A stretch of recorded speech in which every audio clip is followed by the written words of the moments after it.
not own any Bears jerseys. But we're gonna talk Bears. We got a little bit of time with a really, really good friend of mine on I met him through doing podcasting, obviously, and very excited to bring him on. Always excited to have him here. He's gotten me through some times of telling me what I got to do better, what I got to do to be better. And I take every word this guy says because this guy is very knowledgeable and he's able to pull more guests than I've ever imagined. And I'm going to bring him on right now and we're going to get right to it because we don't have much time with him because he's a busy man. Mr. Outdated, what is happening? Hey, how's it going? Good, good, man. Just hanging out, talking some Bears with you tonight. Very excited, obviously. Don't know how excited you are about the Bear season, but we'll find out. Kind Hey. of, you could say no Rodgers. The division could be wide open, or it could Mhm, be mhm, Vikings, but their defense is sketchy. Obviously, from what mhm. I learned on this week's podcasting, the only team I didn't get anyone from was the Lions. Um, Mhm. but I did find one guest finally, and he's moving. So we scheduled that show for later. But yeah, I learned about the Packers this week. I learned about the Vikings, and now I'm gonna hear about the Bears. But first, you did some road tripping. I did. I did some NFC North road tripping. Had a Where'd you chance go? to go to all of the NFC North training camps. Was a great experience. Was crazy long drive to Detroit, but was definitely worth it. Took some notes. I have some videos that I've done. Some are going to be dropping a little bit later of just reviews of each one. But as a Bears fan, nothing warms my heart more to say that the Green Bay Packers have the worst training camp from a fan perspective. It's by far of any team in the NFC North, just by far. I think in fact, I think their marketing team takes off during the summer. So I'll just say that. Oh, I'm sure Mark and Jason would love to be here for that conversation right now. Mhm. So at the Green Bay camp, did you get to meet anyone? Are you gonna have any guests come on? I'm sure you were working that angle a little bit.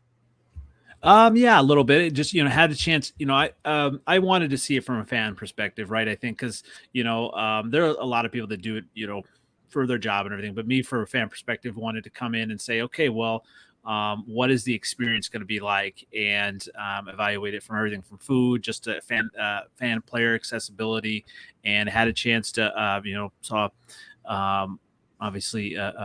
Christian Watson almost got his autograph, was right there, but he kind of had to stop. But so saw all the players. I was kind of right there when they did the. It is really a cool tradition that they have with the riding the bikes, but that's all they do is from just a participation, and it was I had to wear my Iowa stuff, had to be a little incognito, but I did see one Bears fan just kind of hanging out in full Bears gear. But it was a great experience just to be close to the players and everything on as they were coming in, but it was a little chaotic coming out. So. Did you what I don't I never really understood the whole bike thing, but it's something they do. It gets the fans rowdy. It seems Kind to of. bring them a little closer. Watching them ride these weird looking bikes in. Well, the biggest thing, and I like it that it's so they line them all up, and basically they have the players come and they pick which bikes they want to ride. So there's not all the kids get chosen, not all the bikes get chosen, but that's kind of how they do it. They do it on at Lambeau Field to start, and then they also do it at the end to start. So not everybody gets chosen. So it's kind of cool to see them try to ride some of the smaller bikes, but then they do sometimes pick some of the older kids' bikes, and it's sometimes I think there were like scooters and trikes that they did with some of the younger kids. So that's a cool thing that they do. But from a pure fan perspective, that's really all they had. They had one food truck or one food like booth that sold me just this like old crusty brat for $6, and their sound was going out. the music as they were, trying to, practice. And it was just, even, some Packer fans behind me were commenting on that. And so, for the Mystique, the Packers, it's kind of cool, but as far as at their practice facility, they don't really do very much. They really try to, point people toward Lambeau, and obviously I get it. They want people to do the Lambeau tours, and I did do that. When so that was kind of interesting to kind of see that and everything. But when you go from like a fan perspective, the Bears won. They had a DJ kind of in the family fan area, and then also another DJ down by the field, and really kind of keeping things, going with music and just keeping people entertained while they practiced. And so I thought that was really well done on the Bears part. And the really cool thing, and this is kind of what I'm starting to kind of turn the corner on the Bears coaching staff. I really liked Matt Eberflus. He actually, a couple things. He went and was overseeing a lot of the drills of all the different position groups. So that was cool. But with the music, they were very intentional. And the other three NFC North teams did not do this. But when Justin Fields and the offense was out there trying to make, trying to change the play at the line of scrimmage, trying to do audibles, they actually the DJ turned the music up as loud as he could. And so that was kind of cool. I feel like that was a detail that they were trying to get, Justin Fields ready for, road games, things like that. So I liked that part of it. And, just everything. But overall, and I've got some videos on this too, that'll be coming out, but the Vikings really overall was hands down the best. Just everything that they do. They've got a fantastic, campus and everything. So the Lions was good too, but the Lions, they were concerned about any videos or any pictures of practice. They didn't want it to get to Bill Belichick or Matt Patricia. They kept saying it was pretty crazy. So, but it was good. Take your friends or something, or what do you mean by? Well, so if anybody had their camera up during practice, they would point them out and they would say, put that down. They would have, they had, several people in the stands, kind of security kind of watching that. And then, if someone kept doing it, they would come up in the stands and get real close to them. And I think in one instance, they did take someone's phone and delete the video, which is crazy. So it was very, very tight on that, which it's comical because all of these teams, a lot of them are on NFL Network and practices are being shown, but they didn't want any of that at Detroit to get out on video or pictures. So I got a couple, just before, they said anything, but yeah. That had to be a little like concerning, I guess. Like just. It was funny too, because then the same guy that was I was talking to some Lions fans, the same guy that was saying that telling us not to take pictures of video, then he was trying to hype up the crowd to get excited. And so I commented like, well, they probably should have someone else doing that. You don't want to have someone that's telling you no, stop doing that, and then someone trying to hype you up. So, but great experience all around. Nice. So what was Vikings camp like? Vikings camp, was a fantastic. It was just the campus is really well done. Like they had one whole field of kids activities, just a full football field of all these different kids activities, and then they had a separate facility, a separate kind of set of fields on the other side of their building. That had that was the practices were, and when they came out, then the players even came toward the fans and were doing the Skol chant and really kind of trying to hype up the crowd. And even Justin Jefferson made some amazing catches, and everyone's kind of cheering that. And he turned to the crowd and took a couple bows, and what I mean. So that's Justin Jefferson. He's that good, but they really were playing to the crowd. And there's so many. The food was amazing. Probably the worst thing about is with their autographs. They always do. And I'd gone to it when it was in Mankato as well, and they've done it this way for a while. Each specific day they have set up for a position group, and you can only get an autograph if you're kid up to age 17. And when you get into the facility, you get like a scratch off ticket, and you find out which player you can go in. So not everybody, got to be in TJ Hawkinson's line, so everyone else had the lesser known tight ends. And so they got them. But the cool thing is then when you finished on one line, they allowed you to go to the other line. So basically, whoever was the way to keep order. Yeah. So it was well done. And there was an area where Kirk Cousins was at, and actually his everyone was noticing his wife and kids, and she was really good about bringing Kirk over. And if I would have stayed over in that one area, I could have gotten Kirk Cousins' autograph, because he came and signed quite a bit later as well in a different area. But he was, I think, the only one that did that, apart from the tight ends that were in a specific area, in specific lines. So that was kind of cool that way. But yeah, it was a great experience overall. What was since you were around the people in Minnesota real quick, what was their feeling like looking at Madison as a starter? And what were their, the loss of Cook, I don't know, he's a splash guy, but he's still a number you got to watch out for. But what was the reaction up in Minnesota since you were around it?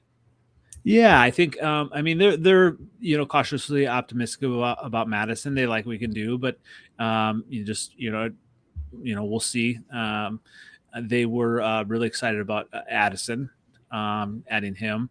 And I think the biggest thing that a lot of them have were questions about the defense, right? And who was going to fill in on the cornerbacks, in all of that. So that was interesting to hear a few of them say, okay, well, these players are going to be in certain packages, and they were trying to figure out who was going to be out first and everything like that. So so the defense was there. They were a little bit more concerned by overall, it seemed like. Yeah, it seemed like they were having safety battles with Klein and Bynum. And Bynum, I think. Yep, that could be. Yep. I have it all written down somewhere. Yeah, I think it's in my other notebook. I know we're not talking Minnesota, but yeah. But Byron, Booth, Evans, and JoJo Williams were cornerback 2, mm-hmm. And then free safety was the one. Lewis Sign, Josh Meadows, and Cam Bynum. Yep. So yeah, so that was cool to just kind of sit back, as far as obviously not a Viking fan, but just kind of I tried to talk to fans of each team and get some different takes without revealing that I was a Bears fan initially. So right. Yeah. Did anyone know who you were? I did. At the Bears camp, I did, connect with someone that I had known over Twitter and everything. Yep, the Greg Bragg. Did you see Tim by chance, or wasn't he there? He wasn't there. Tim Shanley? Yeah. Nope. He wasn't there the day I went. Just checking. Yeah. So what do you think of the addition of DJ Moore? Yeah, I love it. It's easy to see at camp just how Fields wants to hit him, and just how he's able to manipulate the field and manipulate finding pockets. There was one kind of throw that I did see, and obviously this is without pads and everything, but it was Fields did kind of hesitate a little bit on it, but it's because he was kind of waiting for DJ Moore to find a little pocket in the defense on the left side, deep, and he found him, and that was a nice pass. You can really tell the chemistry that they have, and he's really looking for him. It really sounds like Claypool is really, and he made some tough tough catches when I was there as well, and he's really kind of becoming one of the stars of camp. And I think that's going to be helpful for him and Fields to have that connection. Offensively. So I'm excited, obviously cautiously optimistic on some of it, but because you never know. Pads, I mean, that matters. I didn't have a chance to see them when they had pads. And then also when it matters most when the season starts. So we're talking optimistic. What was your take on the Darnell Mooney take today or yesterday? Oh, I didn't even see that. Oh, he was calling out Fields? Yeah. Oh, I don't know if I even saw that yet. Let me.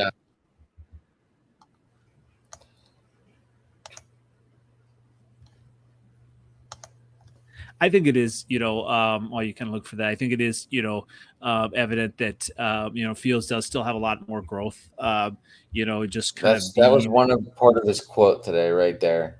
Yep. And having a little bit more growth and just kind of like letting it fly a little bit. And I think you can tell he's a little bit hesitant and so just the decision making. So is that kind of what he had said today? Yeah, it starts with the quarterback. He has to come into the huddle and bring the juice. Darnell Mooney, there was a long segment, but that was like a quick recap of it. But yeah, apparently with him throwing 2 picks today and getting sacked a bunch today, it was not pretty for the offense. I did hear that too, and it's interesting because we can kind of go, everyone, and Greg Braggs is a great one. On Twitter and on TV and everything, and all of his spaces that he does. You talk about like everybody wants to see Fields do well and everything, and he does have that growth. But what I really like is the defense, and a lot of it is I think the defense is really starting to grow. Tyrique Stevenson, he's going to be a player. I think he made one of those interceptions today. Jaquan Brisker, he had 2 of them, I thought, didn't he? Yeah, he could have had the 2, but I know he had, at least one. Jaquan Brisker has really kind of stepped up. He's really been.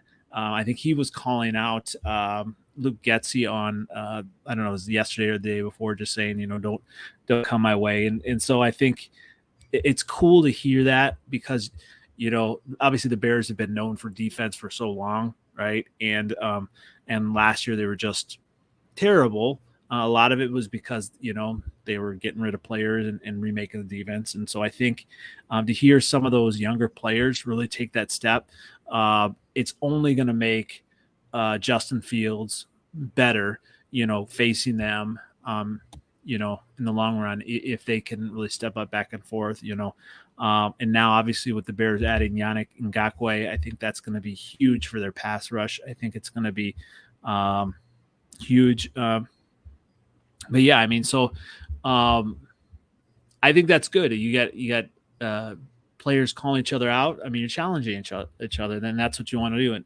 iron sharpens iron. So they're kind of just letting anyone walk onto the field right now. They have 3 or 4 undrafted free agents that are making moves. They're making waves in practice right now. You already mentioned one, Tyrique Stevenson. You also mentioned the Anthony Jones, Braylon Trahan. Braylon Trahan. He's made some good moves. And we'll see. I mean, he made some, obviously good interceptions. That'll be interesting to see. Obviously he's trying to, make a roster spot. I believe he was undrafted. Believe so. I think So is the backup quarterback that they're Tyson Bagent. Tyson Bagent. Yeah, he's a fourth stringer. I think he's just kind of an arm, camp arm. He'll probably be cut, but he was making moves today, though. They're saying he was looking better than Fields. Yeah, I don't know. I'm just reading what I saw. Yeah, obviously, you follow the team a lot more than I do. Well, so talking about another Tyler, Tyler Scott, he's really been lighting it up. I like, what he's going to bring, and I think he's going to, push, maybe even Darnell Mooney. It's going to be interesting to have him. He's kind of, what we thought that Velus Jones was going to be. So I really like what we have overall receiver now. This wide receiver room, I like what we have with that. Obviously, Pettis has been out. They added Isaiah Ford. Some of these Equinemius St. Brown's still there, but those are players are kind of just the depth. But now we've got DJ Moore, Mooney, Claypool, and Scott with the rookie. I think he's going to add a lot. So I don't get too up and down about anything with in camp, right? Because I think all of this is they're learning, and I would rather have Fields throw interceptions in in now, camp, right? When it don't mean anything. Right. And that's part of his learning process. And I think when you talk about an NFL quarterback, that's the only way you learn is, taking chances in practice. And then when you get to the game, okay, you've learned everything, and you can kind of take what you've learned, and then you can, use it and have that, knowledge base to rely on when you're in game when it matters. Gotcha. Although the only thing I think it'll be interesting, kind of all the injuries and stuff like that. I think Tevin Jenkins went out. Nate Davis has been out for a while. So there are some concerns that way because, when your players aren't getting reps, especially on the offensive line, that's a little bit concerning to me. But, if they're out there getting reps and learning, doing the good and bad, I'm good with that. So is it too early to panic on Darnell White, right?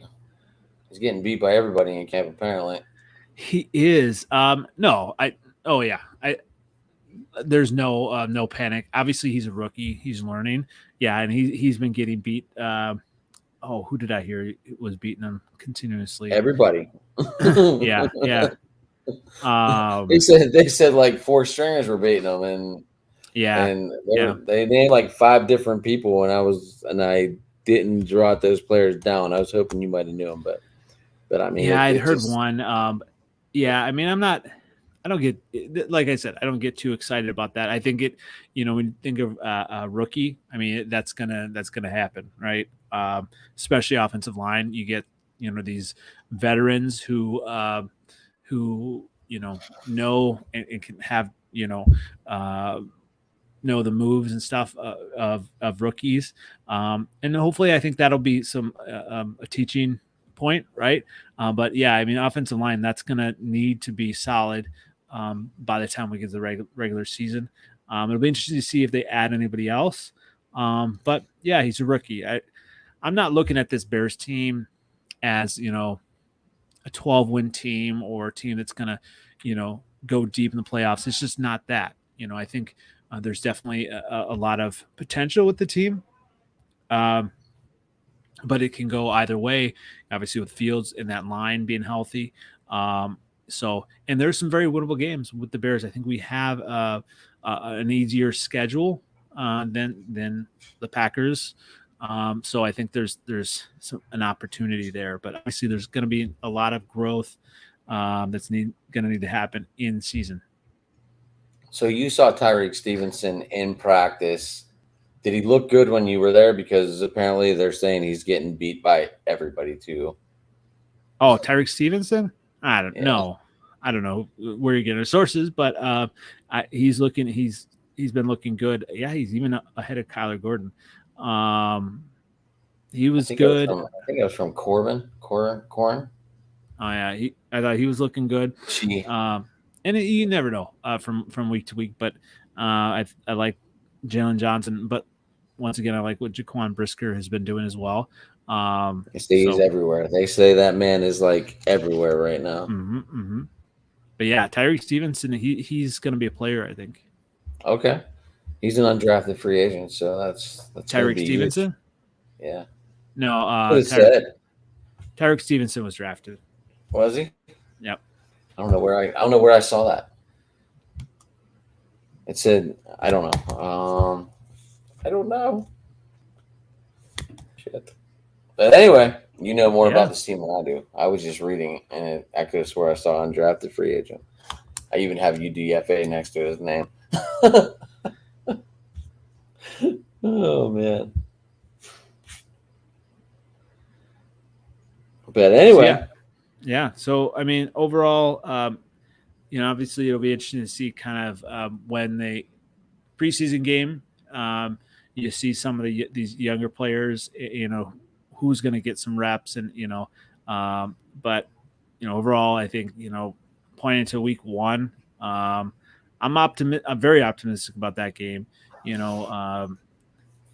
At home, obviously against Jordan Love, but yeah, so it's always interesting to see from week to week or from day to day, even practice what's coming out.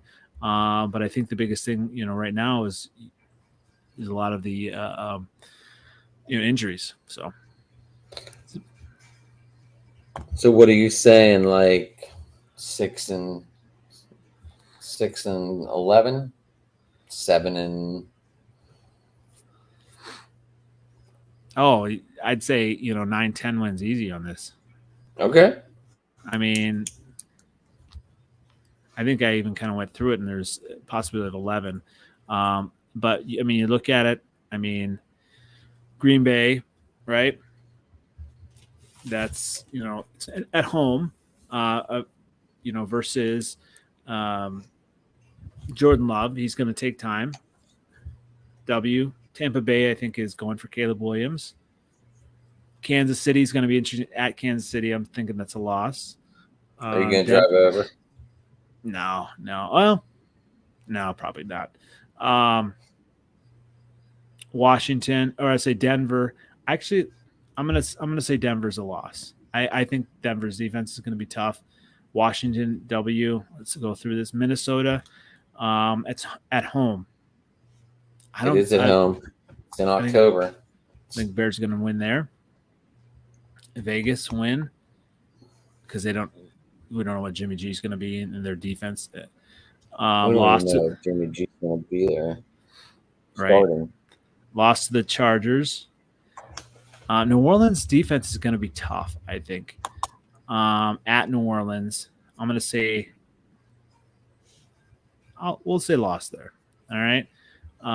Panthers, I think the Bears are going to win that one. It's at home. At Detroit, I think that's going to be a loss. At Minnesota. I have a quick question for you. Is Jared Goff going to see 5,000 yards this year? No. Jared Goff isn't. I think Kirk Cousins is, though, because he's going to need to.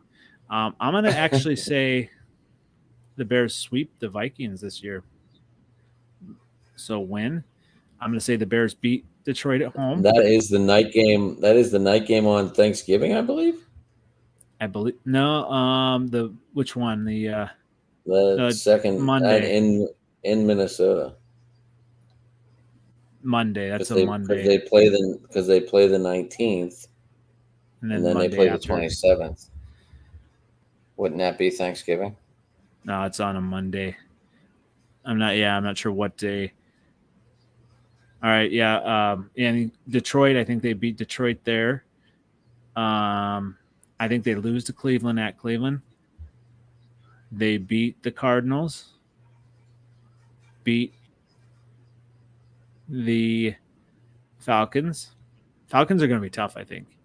And that Robinson dude ain't no joke. Ooh, I'm already at 10 wins here. And then at Green Bay is going to be out of it. I think they're going to be playing some other. So there you go. 11 wins for the Bears. 1, 2, 3. 11-6. There you go. Love it. Path. And I have the Bears losing to Broncos. Have them losing to New Orleans. So the path is there. Obviously, we have to see what Fields is going to be. The offensive line is going to be huge, but the path is really there with their schedule. We don't know what some of these teams are going to be offensively. We don't know what Washington is going to be. We don't know what the Raiders are going to be offensively. Bryce Young may be good, but I think, he doesn't really have any receivers, right? So I think there's some really winnable games. You got Arizona on this. I think they're tanking for Caleb Williams also. So I like the Bears' chances to get to, for sure 9 wins, if not 10 or 11. And that to me would be a building block for next year for Fields to take even a bigger step, and hopefully the Bears to add, a couple more first-round picks next year to really be huge impact players. 6 is that? Yeah, that should be good enough for a wild card. Or do you think they're going to win the division? No, I think the Lions. I think the Lions would be at least 12-5. They just. I mean, you look at like in person. Amon-Ra St. Brown. He is that good. I mean, he was nonchalantly making one-handed catches. I like what they have. Jahmyr Gibbs. I love Jahmyr Gibbs. Yeah, he's good. And obviously they have Monty offensive line. So, they were looking good. They were looking good in practice. Wish I could show you the picture, but can't. Right? I've never heard that before, but, keep away from Belichick, who's in the other division. Yeah. So they really said Belichick? Oh, yeah. They said Belichick, and they said Patricia. Patricia. They said, yep, Matt Patricia's working over there. So, yeah. So, yeah, all good. Yeah. That is absolutely insane. And a lot of the teams do kind of, say that, even the Packers and the Bears tell you, you're not supposed to, but they don't, really get on you that much. They don't. Right. The Lions were really, really adamant about that. But got a chance. Kirby Joseph was signing autographs with his helmet and visor on. So, I have a football with all NFC North signatures on, other than the Vikings, since I didn't really get a chance to get any autographs there. But that's still neat. I'm sure that will be in your background soon enough. Eventually. So I'm going to the Bears family night or family day on Sunday. Actually taking the kids, so that should be a fun experience. We're a little bit closer. It's actually in Soldier Field, so it'll be the first time they're in Soldier Field, and it'll be a great. They get to go on the field. Not on the field, I don't think, but we're close enough where I think where the players come in and out, so we'll be able to get some interaction there. We'll see if I don't know if any autographs or whatnot, but I'm interested to see kind of what the Bears do for actually the family day and everything. I've never been to that one. Yep. So this is all exciting news. I love it. Yeah. Can't wait to see the pictures. Can't wait to see the videos. I'm sure they'll be on Twitter soon enough. Maybe even outdated TikTok. Who knows? Did we get there yet? Oh, you almost. Did. Almost. This might be I've got my this stuff. Might be the jumper pack, huh? Might be. So, but yeah, I'm pretty optimistic about the Bears. Obviously there's a lot of question marks, but I think, like I said, I don't get too high. You stay pretty confident. Yeah, I mean, I don't get too high or low about what I hear practice. I mean, it's nice to hear that both sides of the ball have had positives, right? Because I mean, that's what you want to see. You don't want to see your defense just getting rolled over by the offense all the time. Then you don't have any good defensive players. You want to see your defensive players making those plays. And obviously you want to see your quarterback making some plays. And when I was there, they weren't really, Fields wasn't really running as much because obviously he didn't have pads on and everything like that. So I think they're really trying to work on some of those things, the passing and all of those aspects of his game to really, enhance what he can do. Because obviously, play breaks down. We know what he can do. Yeah, I'll be curious to see him. Hopefully I beat your behind in Dynasty football this year. I don't know. I have Trevor Lawrence, so. Yeah, I've been trying to get another quarterback off you, but you won't give him up. We'll see. I might be able to give up Kenny Pickett. I have Sam Howell too, so I just need a backup. But if you're willing to trade him, I'm all open. I'm all ears right now. I'll definitely look at that. Yeah. So I'm hurting. I'm not hurting, but I don't have a backup quarterback. Oh man, yeah, that league turned out pretty good last year, huh? It did. I think, yeah.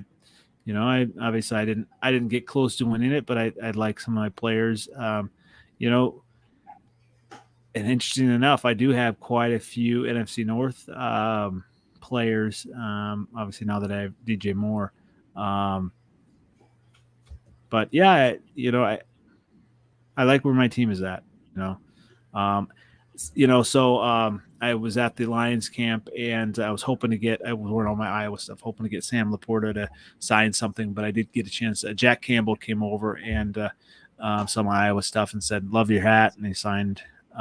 He was signing for quite a bit, so that's a cool aspect. To see all these players, even if you don't cheer for them, right? You just see how much. The majority of the players, they're going to do something for the fans, especially for the kids. So that was kind of cool to see that aspect. With the Detroit, Jameson Williams, he's pretty. I think he's pretty legit. I think he struggled a little bit in camp, but he's going to be good. I think once he comes off his suspension. So. Very exciting. Yeah. Are you still doing the North? Freezing 4? Yeah. Yep. We got to get it started. We actually just did we've got another not a dynasty, but a sleeper league that we started with. We've got 12 of us now. We're going to draft here. Freezing 4 and friends. So we're going to be doing that league, and we're going to be getting started up probably in a week or two. Do an auction draft. See how pain in the ass it is. I've done that. It's just those. Those can be fun, but those are it takes forever. So you have to try and get it all done in one night. You do. You really do. Or like break it down into 2 nights or figure it out. Yeah. We did defense. Yeah. Like I text you that one day. I go, we're doing defense auction draft. I did that. Yeah. Oh my gosh, what a pain in the butt, but it was fun. Yep. I feel I wound up with some good defensive players. It's just, it just takes so long to get, it goes fast toward the end, but it takes so long, and it is nice to kind of have everything set, when your pick's going to come around and all that. So I get both ways, but yeah, as far as the Bears, I really like that, hearing obviously in camp that there's some positives on both sides of the ball. Obviously with that, there is a path to 11-6. I'll say it again. 11-6. I love it. I love hearing this. This is pretty wild. I like it. I like what I'm hearing. Only because I'm not in that division and don't care. No, I love, I hate seeing horrible, but it's hard watching some of these AL West teams where there's divisions where you got 4 teams right now, all under 500 in baseball. And then then you look at the East and there isn't one team under 500. It's absolutely insane how that's just crazy. It is. Just crazy. What do you think of the safety division I have? I have Fitzpatrick, Hufanga, and Cal Hamilton. Oh, nice. Yeah, Hufanga, I think he was one that I had in my dynasty league last year for a different one, and I like him a lot. I'm very excited. That's crazy. Yeah, what did you think of the updates to Sleeper? Did you see them yet? I don't know. It's a little bit tougher to navigate. It is. It's real tough to navigate. Like just between tougher to navigate between different leagues also, and then to find the I was just on, just and actually now I'm just seeing this going between the different chats and everything. It's It like slowed it down. Like they tried to make it better, but they should have just left it alone. I agree. Yeah, absolutely. But I know you said you had about 35, 40 minutes with me tonight. Yep. Right now we're at 42 almost. And I am very grateful you stopped by and gave your thoughts on the Bears. Obviously, I let you have this team all the time. Like if you said you were going to go longer, I was going to try and get other people. And I was like, you know what? I'm not, because this could go on for an hour and a half. And, he's giving me 45 minutes. So I am grateful for that. And I'm sure once I tell my Minnesota people and my Green Bay people, they're going to be like, let's get him on and do this. Well, yeah, especially when I say that the Bears are going to sweep the Packers and the Vikings this year. So, if you really want to talk to someone, try and talk to Vikings Wire. I can talk to him too for you if you want to talk to him. If you're looking for someone on your show, because Tyler broke down everything. He knew his numbers. It was just crazy. Like, I think you even tuned in for a minute, didn't you, on that one? I might have. Yeah. I'd love that. Yeah. I'm always listening to, other teams and a lot of great Viking stuff to hear, the perspectives. And that's why it was cool to go to the different training camps, because you actually hear, obviously some people are fan, wise, and but other people that actually kind of knew all the stats and all the players. And I think that's going to be kind of important when you kind of look at matchups and everything. And, I love hearing all that stuff. Oh, good. Well, how do they get a hold of you, Outdated? NFL Outdated on Twitter, on YouTube, and also coming to TikTok and other Facebook Reels. We got stuff coming down the pike in the Freezing 4 NFC North podcast. We do that weekly Wednesdays. That drops. So lots coming on that. That's Central Time, right? Well. Central Time, yep. Lots coming on that in the next couple weeks as we get a little bit closer to the season. So, yeah. Yeah, we're getting into that football grind. And if you're in any retweet groups, this is where it turns a little bit crazy. All good stuff, though. Absolutely. Especially after week 1. Week 1, it's just this is like the slow builder into it all. Mm-hmm. That's going to be pretty epic. Right. So. But I thank you for coming on, and I am at Sports Talking 8. You can find us on Driving to the Top on YouTube, Driving to the Top on Twitter, because someone had Driving to the Top for some reason. I don't know why. We got the in there. I don't know. But sometimes, you can't make your handles all the same as your own line, Mm-hmm. But anyway, I thank everyone for joining us tonight. I thank you for stopping by, Mr. Outdated, and everybody have a good night.